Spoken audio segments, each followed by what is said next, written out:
Hello, Miss Cyd. Hi. I am so happy you're here.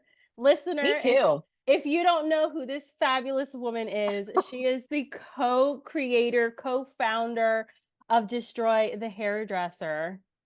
I think people And know my voice more than my face, which is fine. and you know what? Your voice matches your face. Just so you know. Good news. And you are in Chicago, right? I am in Chicago, yes, for Okay. like 6 more months. I don't know when this comes out, but till Okay. the summer of 2024. Okay. And then I've been stalking you on Facebook or Instagram, of course. And how you feeling Oh my God. About which part? about all the things, you know. I know you're Yes, trying to be more vulnerable, and this is like the I perfect place to do am. so. No, I was actually so excited to do this episode after launching kind of how I wanted to rebrand myself in Oh, 2024. Um, you know, my wife is pregnant.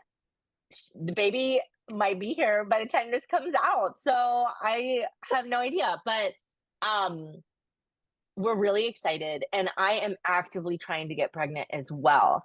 So I've been sharing a little bit about our IVF journey, which is because it's our IVF because I'm actually carrying her embryo. oh, So it is not my genetics. I'm carrying my wife's egg essentially. oh. And I am trying to be more vulnerable because I did not know shit about this process. Like, I Googled things, but like, there's no one talking about it. Like, so Mm-mm. I was like, I know so many people are going through this. Like, I'm just going to start sharing my experience, good and bad, because Mm-hmm. I think that it's okay to talk about it and it's okay to be Mm. vulnerable. And I'm really leaning into talking more about my passion projects, which is social media and marketing, Okay. which I love. So that's what you're going to hear from me a lot this year. I love that. I love that because our industry for a long time has been very rigid, right? And like we don't talk Mm-hmm. about our kids, we don't talk about our families, we don't Mm-mm. do those things because we're here to serve others. And like that's even why we wear black because it's not about us, Yeah. right? It's about everybody else. And so for you to share Just that, really like wearing black, even though I I don't do agree with too. it. No, but I do too because it's so easy. And it's kind of effortlessly sexy. So tell us about who you are. Like, how did you get into this industry? How did you even get involved with Destroy the Hairdresser and your partner, David? Like, how did this even happen? Go. It's such a loaded question. And this is also something that I'm talking about more this year too, because Okay. I think people have known us at Destroy the Hairdresser for so long and they know our coaches. And we've talked about like our origin story with our students and on Mhm. our podcast. But again, like so many people miss those bits and pieces. So um, I really want to start sharing a lot of the start of the experience because starting a business and creating a successful business is not easy. Mm-mm. And I think there's this big hoax out there on the internet where everyone is, look how successful I am. It's this easy. And no one's really sharing, like, no, it fucking is hard. Yeah. And like, I think it's okay to talk about more. So when I was talking about being more vulnerable this year, those are the things I want to share with my listeners and my followers and my students because I want them to know they're not alone, Mhm. that you can be super successful, you can be growing, your numbers can be elevating, and it can still be the hardest thing you've ever done in your life, on Mm. top of all the personal stuff too. Who is Cyd Charisse? So, Is that what you asked so me? who are Okay. you? So my name is Cyd Charisse. I was named after the dancer. A lot of old people know who she is.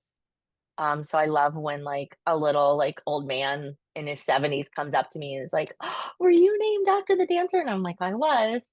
I actually had to wait till she passed away and to be able to buy and get my website of Cyd Charisse. Like they finally released it. Like, so I own it now.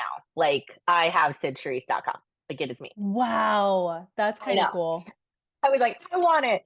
Um, and I grew up in Florida. I was born and raised in Tampa, Florida. And Were I'm in you as well? Florida. I'm a Florida girl. What part of Florida are you Oh in? my God. Directly across. I'm in Port St. Lucie, East Okay, my Coast. wife grew up in Miami. Oh my God. That's where I was born. Okay, this is great. Yes. Continue. So I am a Florida girl through and through. I am very proud of it. Hmm. Despite anyone that has never grown up in Florida They don't know. is like, why are you proud of that? And I'm like, you have no idea. They don't Like, get it. you have no idea. And there's just something really special about growing up like in paradise like that. And Mhm. like I drove a boat before I ever rode a car, like or drove a car. Like I knew how to surf before I ever knew how to like ride a bike. Like, you know what I Yeah. mean? Like Yeah. those I was Yeah. swimming before Yeah. I was walking. Like Yeah.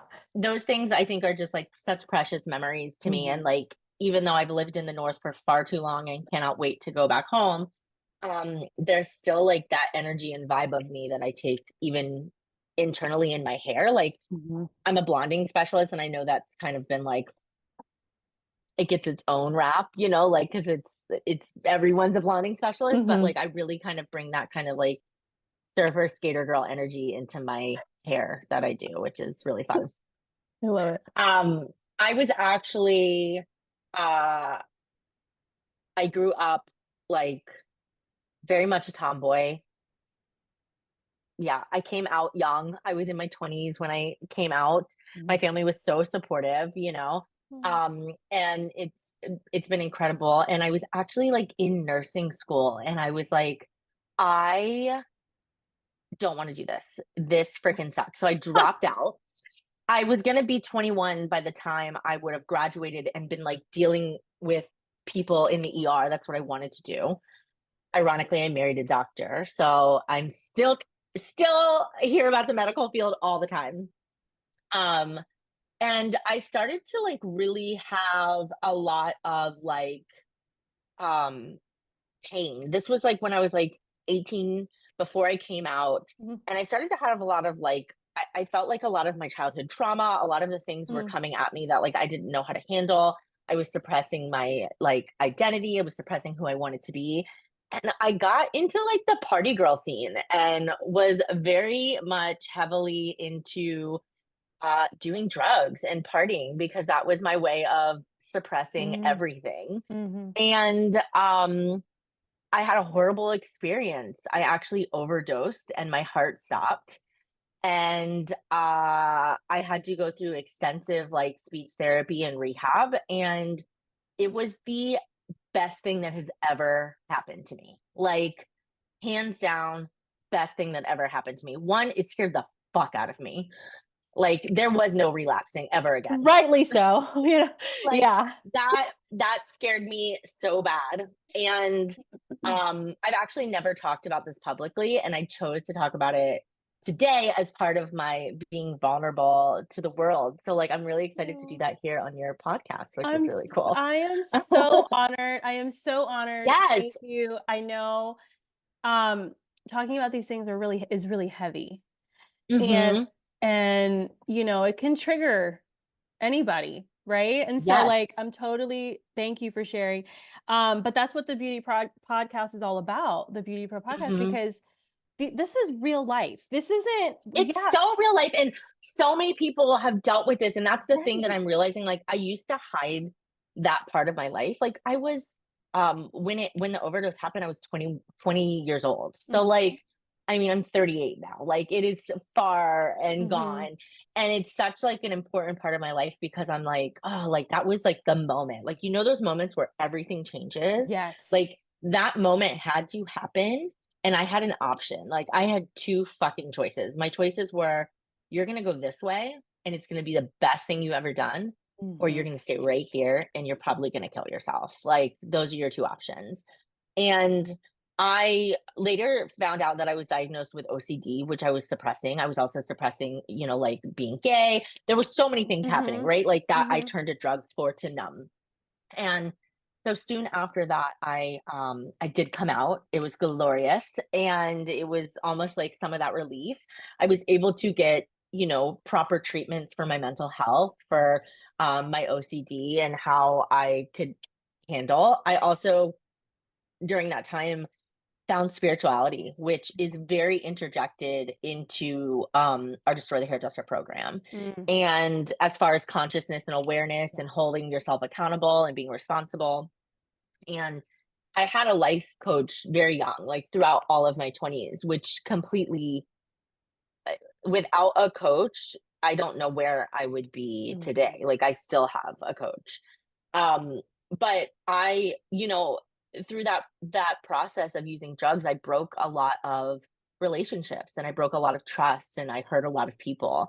And in that time frame, I felt helpless and I was like, I can't go back to school. Like I don't want to be a nurse. I know my mom wants me to, like, but Mm. I don't want to do that. And I was like, I have to do something. And there was this girl, I worked at a bar in Ybor City. I was like, shot girl, beer tub girl. I am like so And surprised and shocked at all of these things. I am getting to know you along with everybody else. This is yes, awesome. I did. Continue. I worked in Ybor City. I was such an Ybor City rat. I was always out at the clubs and like bars and like, but I had a fake ID. Like I did, it was not even legal. You know what I mean? And it was so funny when I finally did turn 21 and I was like, everyone's like, what? How old are you? What's your birthday you're celebrating? I'm like 21. And they were all like, we've been serving you for like the past 3 years. Like, it was definitely a different world back then. But I had an option, and there was this girl that I knew that worked at the bar with me, and she went to Aveda, and I literally reactively was my mom was a hairdresser, so like I grew up in the salon. I Okay. never wanted to be a hairdresser. I watched my mom have carpal tunnel, bad Mhm. knees, not make any money, have nothing to show for a 30-year career. Like being a hairdresser to me at that time was the lowest of the low. Mhm. Like you couldn't, why would you do that? Right? Like there was Right. nothing out of it. So I panicked and was just like, well, I'm going to go become a hairdresser and makeup artist as a way to get out of the bar scene to Yeah. make money so that I can go back to nursing school. Obviously, I never went back. Right. So I went to Aveda down in St. Petersburg, and this is around 2007, 2008, and I fell in love. Like all the pieces came together. I was able to be queer and creative and artistic, and I could express myself, and no one judged me for anything that had happened in my past. And I excelled like really fast. Like I was smart and talented there, and I loved it. And I loved, I know this is going to sound surprising coming from me, the co-founder of Destroy the Hairdresser, but I loved the whole vibe of the brand. I loved being Mm. a part of, at that point, what was a really impactful community. Honestly, it still is. I mean, Mhm. if you look at Aveda, Paul Mitchell, Yeah. all the color brands, I mean, they are so united with community. It's ridiculous. And that's great because I think a lot of people feel lost in this industry Mhm. and just have a place, regardless of what it is, to be on a team. It's like football team. It's like, Right. Right. it's awesome, you know? Yeah. And I think those things are so important to have that. I excelled really quickly. At the time, they were playing around with a program. Um, it was called the master's program, which eventually down the road became part of the actual whole entirety of the curriculum. But at the time, it wasn't something that was offered. And so essentially they were training we graduated at a certain point. We would go get our licenses, but we would decide to pay more money and stay in school. And essentially they were training us to be mini educators. So when Mhm. we came out of school, we were so heavily trained in technique and so like almost robotic that like Mm. we could go and teach these trademark branded haircuts to anyone. And so that's what I did. I went into a salon first off, and I was teaching, and it was awesome. Like it was an awesome experience until I was fired for being gay. What? Are you Yes, serious? I was. That business is no longer in business. They definitely closed. Oh, yeah. And I had like a whole aha moment, which I'll get to, but the clients, it was very heavily gay boy, Mm. like, but for some reason at this time in 2000, it was like the end of 2008. being a queer lesbian in the South, which was still considered the Mm. South, was still not accepted as much as women loving their gay men. And so it was that energy in the salon. And I had short hair, like Miley Cyrus when she came out. Like I had the Tegan and Sarah mullet, the shaved sides. Like it was the total like 2008, 2009 teen girl haircut. Mhm. And I, without saying that the female clients felt uncomfortable around me. And so this was the salon owner's like oldest clients. They were old school and she paid me to leave. And looking back, I'm like, oh my God, she would have totally been sued in this day and age. But Yeah, like, I'm just like, "What?"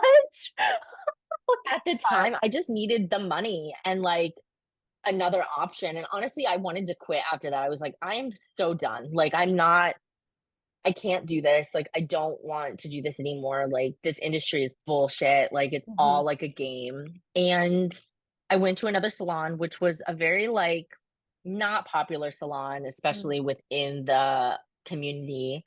Um, like the big beauty brand community. Like Yeah. they didn't buy into the product enough and they didn't buy every little kit and caboodle. And so they were just treated really poorly. And the owner was a little cuckoo too. So I can't blame the beauty brand completely. But I went in there and was instantly the educator. And within the first year, I was one of the top stylists. Mm. And then I quickly was like, your salon is failing. And she's like, I'm making you the manager. Like, because I kept trying to like give her ideas. So like Yeah. within a year of being out of school, like I was running this entire salon and I was able to help her build her profits, which was incredible. But she had a lot of personal issues that I could Oh. not save with money management. Mhm. So I was quickly picked up back from Aveda to be a corporate educator, and I went and worked for AI South for a very long time. Um, I I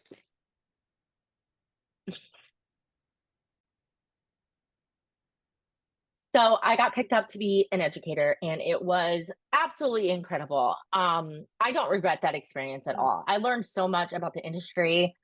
I still talk to so many of my students still to this day that have been hairdressers for 10 plus years, you know. Um, it was such an incredible journey of my journey.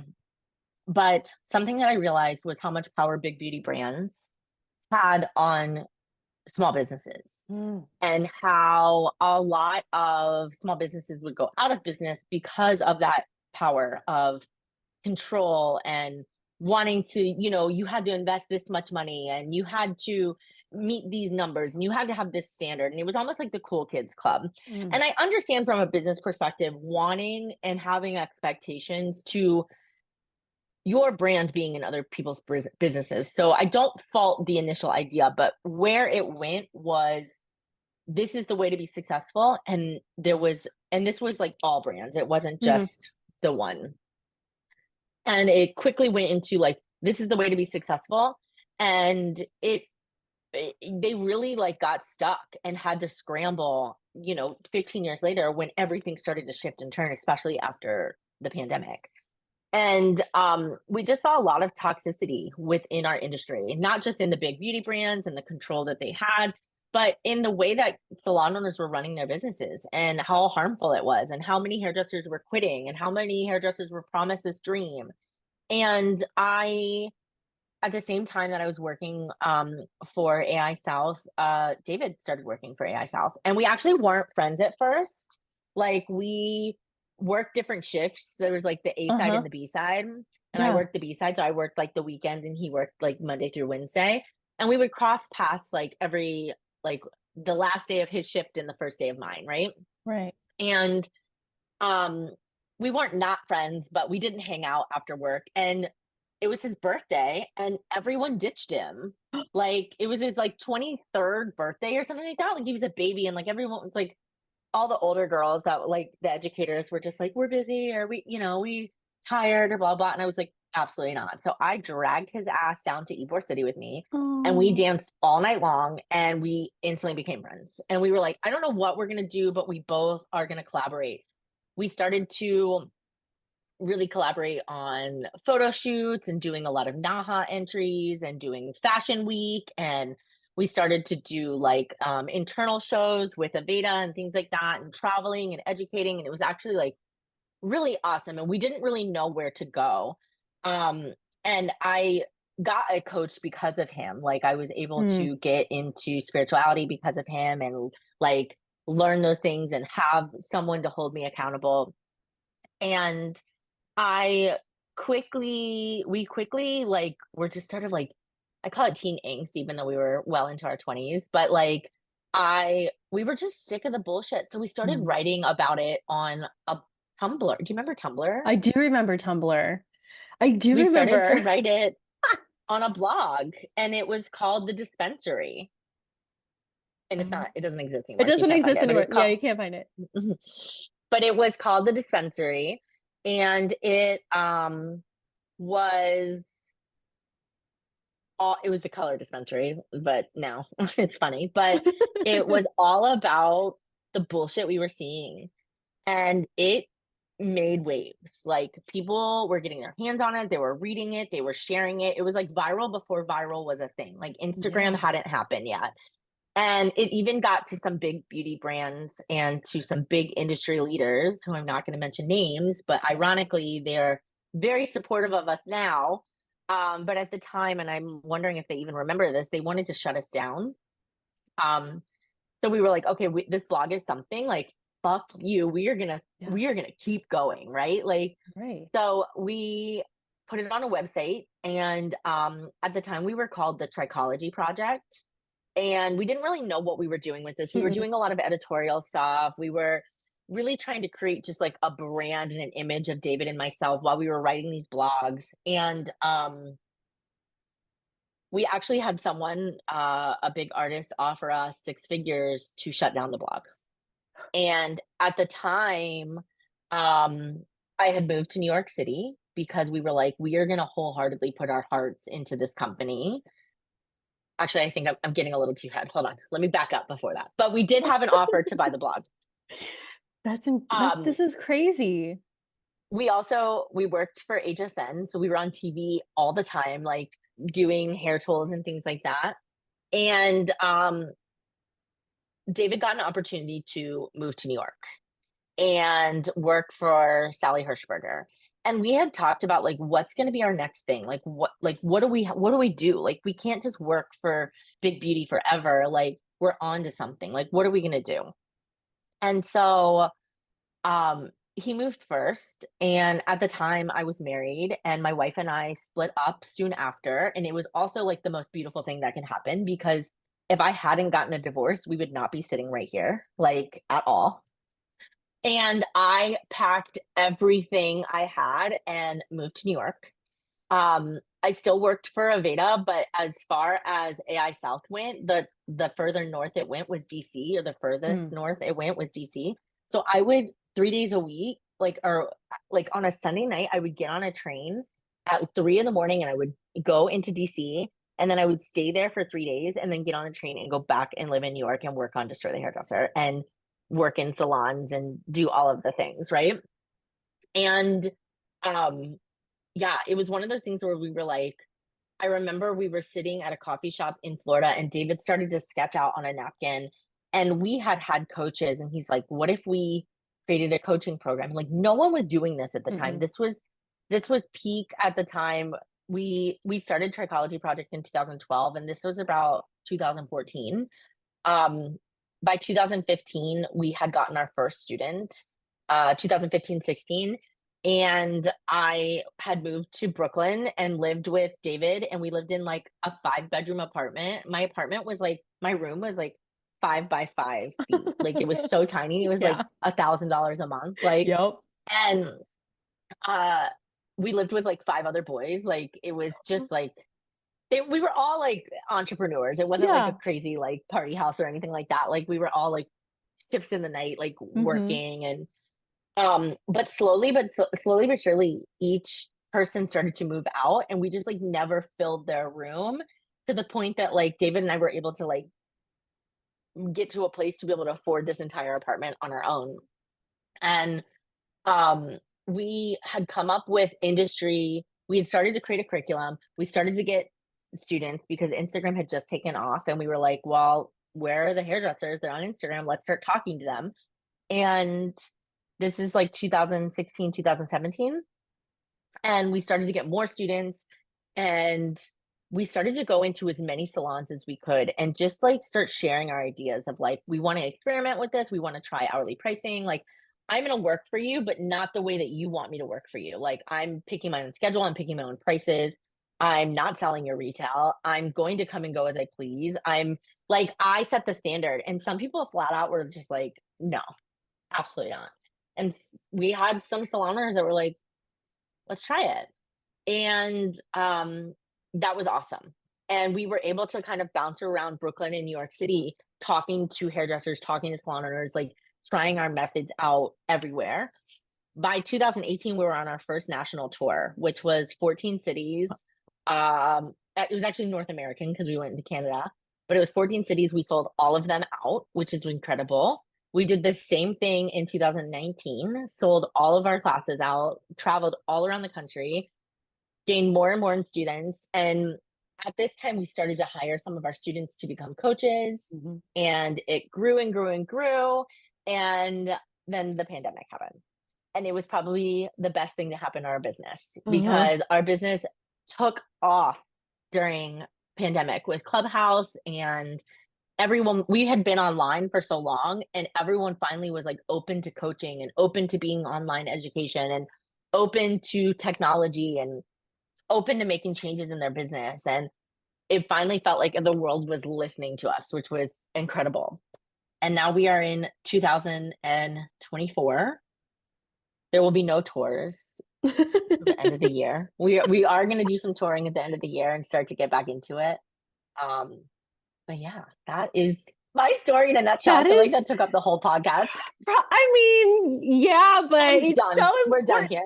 It's so important because it just shows like there is no overnight success. Like everything takes time and No, this is evolution like and 12 years in the making. yeah, like you don't just okay, I'm gonna put a business and then here Hmm. I am, six figures, woohoo! Like it Yep. doesn't happen that way. So I appreciate that. So then what through all of that and even up until today, how are you nourishing yourself? Oh my God. How am I not? Well, first off, I am in the most incredible partnership ever. My wife and I got married in 2021 of December 4th, 2021. We eloped on our rooftop with our very close friends in Chicago with in the middle of winter with the lake behind us. It was so beautiful. Um, I will say I have a very supportive partner who holds me accountable too. Yes. Um, and because of her, like I want to constantly be a better person. So I'm always working on myself.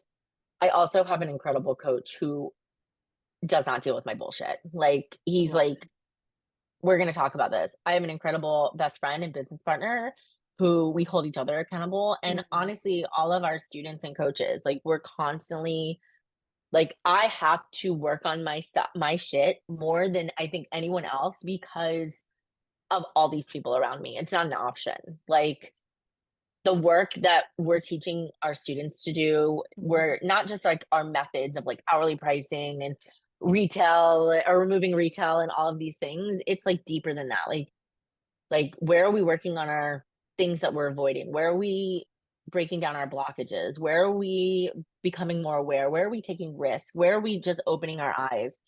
And it's exhausting work, but I have to do that to a whole different level just to sustain who I want to be and what I want to be in this industry, in my marriage, in my Mhm. partnerships, in my friendships, in my business. See, that's beautiful though. When you are so I'm self-aware, so tired. I know, I know. But it's work. It's The work, but work it's is worth it. hard, but it's worth it. Totally. So what's a common myth that you get from everyone about what you do? I don't. I think a lot of people don't know what we do, and they don't know how to make it more clear. I think we live in a very like we live in an informational age of like Mhm. fast information, and Yeah. what we do is so deep and complex that you actually have to pause and like stop and be like, Yeah. what are they doing? Like, it's, in a nutshell, we do one-on-one coaching. That's what we offer. We offer Yeah. one-on-one coaching. But on a deeper level, like we're transforming your whole entire life, your whole entire business, Mhm. and changing everything you know about the industry. Like, we're not working the way that you were taught. And some breaking down some of that mindset is crazy. Yeah. Our students will transition to hourly, they'll double their prices, they're making more money than they ever have, they're more fulfilled, their businesses are growing, they're seeing the profits and the manifestations of everything they've ever asked, begged, or prayed for. Oh, And then sitting there going, I don't know what to do because I'm not busy.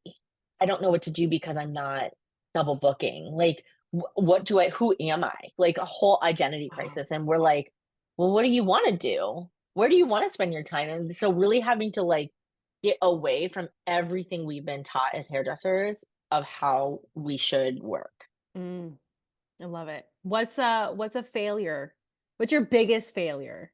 And what did you learn from it?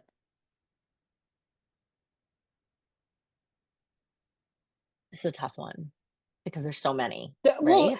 well, you fail forward, right? You already talked about your Yes. drugs I think and all that. yeah, but like to me that wasn't a failure. It was just a redirection. You know what I Right. mean? Like, Yeah. so like I think even just like even as a business owner, like you're never going to be perfect. You're going to make mistakes. You're going to make mistakes with your employees. You're going to make mistakes with your clients or your students. You're going to drop the ball sometimes. You're going Mm, to um give away too much of your energy. You're going to break boundaries. You're going to spend more money than you have. Like all of these things are going to happen. And mhm. again, you have an option. You can go this way or you can go this way. Like, are you going to sit and suffer and dwell in it? Are you going to drown yourself in the mud, Mm, or are you going to get the hell out, shake it off, and go this way? And I don't mean like shake it off and suppress and avoid and be like, get over it, like no. we've been taught. It's like No. I'm still very much dealing with the pain, thinking about it while I'm moving in this direction. Like those Yeah. things, it's not like we're just like, oh, it happened and we're done with it. It's like, no, it's still like, oh, why did that happen? What did that happen? Let's Right. cry about it. Let's talk about it. Right. Let's think about it. Let's spiral about it. Let's go through the emotions about it and let's deal with it so that Mm. we can continue to move forward. Ooh, I like it. Oh, I like it. Okay, what's an insult that you've gotten that you are just so proud of? An insult? Yes. Hold on. I don't know if I'm proud of them. The internet is mean.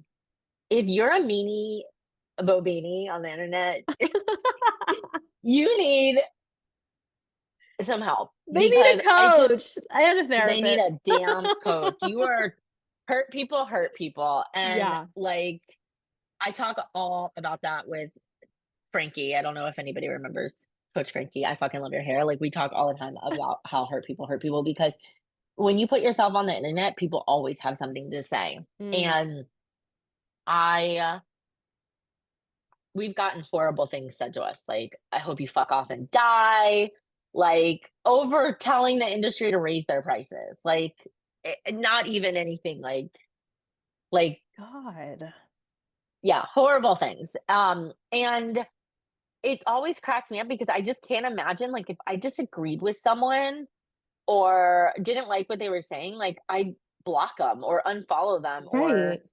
just like remove them from my line of vision because they're not serving me. But to get, I don't know, to get all like It's too keyboard, much. like, Yeah. you know what I mean? Like get in there. It's just like insane. So I can't say there's an insult that I'm proud of. I will say there's a lot of insults and they weren't even really insults. I just like prove you wrong moments where, Mhm. I look back at my career and I remember, one of my old receptionists was like, if you don't put on, a ton of makeup, you're never going to be successful. Or I think back to like big influential hairdressers in the industry that are still influential today being like what you're doing will never work and now they're doing those things that we're talking about or just like I think we were really ahead of the industry. Mm, And I think there's parts of us that now the industry, I think, is finally catching up to us and like becoming aware of like what we're talking about, yeah. what we're saying, and what needs to happen. And So it's not even like our methods are the end all be all. These are what we're teaching. And if they mhm, align with you and they are what you love, like come on board, we can help you transition. But the bigger overarching conversation that we're having around self care, self time, having boundaries, like not working the way that we've been working, removing hustle culture, like those things I feel like the industry is finally catching up with, which is awesome.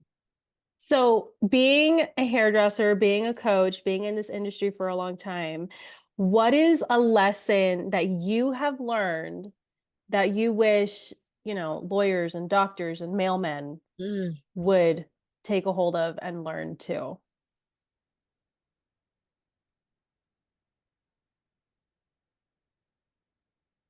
it's not that deep. It isn't. Y'all, we're living on a rock in the middle of space. Like, it's not like I think about the things that I've like, I think about that a lot when I'm in a spiral and I'm having turmoil and I'm going through something that feels just like no one in the world could possibly be feeling. Mm, And then I zoom out to like the picture of like this little rock and I'm somewhere on that rock and that there's so much more in this world happening than this little thing, right? And it's like, am I going to waste like, I'm not saying for everyone listening that I don't get upset or that I don't get reactive or I don't have like a mentee bee, like all of those still happen. I'm wholeheartedly human. And right now I'm being pumped with so many hormones to have a baby that like I have to really do my work on yeah. controlling my emotions. Um, and there's nothing wrong with any of those things, but I do have those moments sometimes where I'm like, am I gonna waste like my whole day? Like this could be my last day on earth. Like, am I gonna waste it being worried about like what someone said to me on the internet or what someone said to me in a text message or if someone doesn't like me or if someone's mad at me or it's like no, like I'm gonna like put my freaking phone down and I'm gonna go be with my wife and my family. I'm gonna call my best Mm, friend and I'm gonna go for a walk and like those things. So like I mean just anybody that is in a business or anything like that, just like you don't have to work in that business forever. You're not stuck, you're not trapped. Like mm, it could be your own business, it could be working for someone else. Like I think just remember that like you only get one of you and you got to put oh, that first. I like that. So what do you want to be remembered for? This is a deep question. I rarely ask this question, but we've covered so much, so I have to I ask. really want the industry to look back and see how our company really did change the industry. Like, Mm, we have so much more work to do. I hope yeah, this is like, you know, just the beginning. a 80 years from now Yeah, yeah, because I'm hoping modern technology will keep me alive longer. yeah. But I I really do at the end all be all. Like honestly, like on professional standard, I don't even care if it's because of me. I want the industry to do things differently, like Mm, how we say salon differently. Like, I mean, it doesn't have to be so emotional. mm, And but on like another, I just want to be remembered like to my kids is like and my wife, I don't know, just like good mom, funny stories. Like I think about everyone that I've lost in the past couple years. Obviously, like COVID, I lost like 6 people during that time. And oh, I still talk about all of those people constantly, one of them being my dad, like so I just feel like we just got to keep talking about those people and like remembering them. And I just hope that I have people that love me enough around me that like they want to keep talking about me all the time. yeah. Okay, so we're like, I'm so emotional with all of this stuff. This is probably one of the more emotional episodes for me, but um I feel thank like I'm like laughing and having a good time, thanks. No, I'm but cracking good. up because I'm just like, Mhm. ah. But anyway, okay, so we're coming towards the end, but what's a question that you wish I asked and how would you have answered?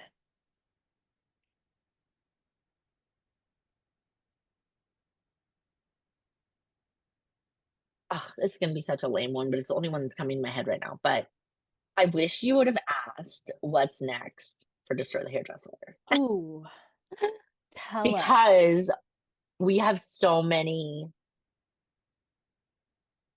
we're a coaching company, Right. but like we got to a point where we're just like, why can't we solve more problems? Last year in 2023, we started having big conversations about one of the biggest issues in our industry, which was healthcare. And so we were like, all right, we've solved a bunch of other problems for the individual, for the salon owner. How can we make more big industry shifts? And so that was something that launched and has been incredibly successful, hairdresser healthcare. Mm. And it's still going, it's still growing. If you're listening to this and you need healthcare, go to our website, destroythehairdresser.com. It's there. We've made it affordable, no deductibles. Like we've been able to have these conversations. We are not insurance agencies, or agents, but we are fighting for every hairdresser that needs insurance. And we started to really look at like other big opportunities of like, okay, well, what happens if like we cut a client or something falls on a client or burns a client? Like, how are we protected? Like those clients could literally make our lives hell. They could sue us. They could take our license away. Like accidents happen sometimes. Or what if we fried someone's hair? Or, I tell the story all the time. Like my mom literally with a razor chopped some lady's earlobe off when she was a hairdresser. Oh, And no. yes, I think about that all the time. And so we've partnered with Guild and created business insurance for hairdressers. And so that's like the next big wave. And we have all of these other things. Like we are fighting to talk to booking systems. We're already working with Aura and Salon Scale on like what can we do bigger? What can we do more impactful? Like what do hairdressers need? What is going to make their quality of life better? So we're constantly championing and Mm. fighting for conversations with anyone who will listen, even outside of our coaching, right? To just really truly make waves within the industry. Um, and we are launched something that I can't talk about yet, but it's coming out in March that no other coaching company is doing. I will say And that this episode comes out in March. perfect. Okay, Well, we then don't. everyone that's listening, you've probably already seen the news, or maybe you're running to our website to see, but we have like redefined the expectation and the bar of what hairdressers should get when they join a coaching company and what they're investing their money in. So that's all I can say now. Okay, okay, But okay. I tried very smooth, but it did not happen, but that's okay. Oh my just in case goodness. it doesn't launch in March, I don't want to like, No, that was you good. know. That's a good, no, that was good. Oh Good, good. Oh my goodness, Cyd, thank you so much for being on here. my God. Thank you. I feel like I just talked the whole time and It was I hope fine. I've It's answered all totally, your questions. oh no, it's totally fine. Listener, if you loved this episode, please, by all means, rate it. Leave your comments on YouTube. What was your favorite part? Message Cyd on what she Yeah, has. come message me. Talk to her. All of her information is going to be in the show notes. And until next time.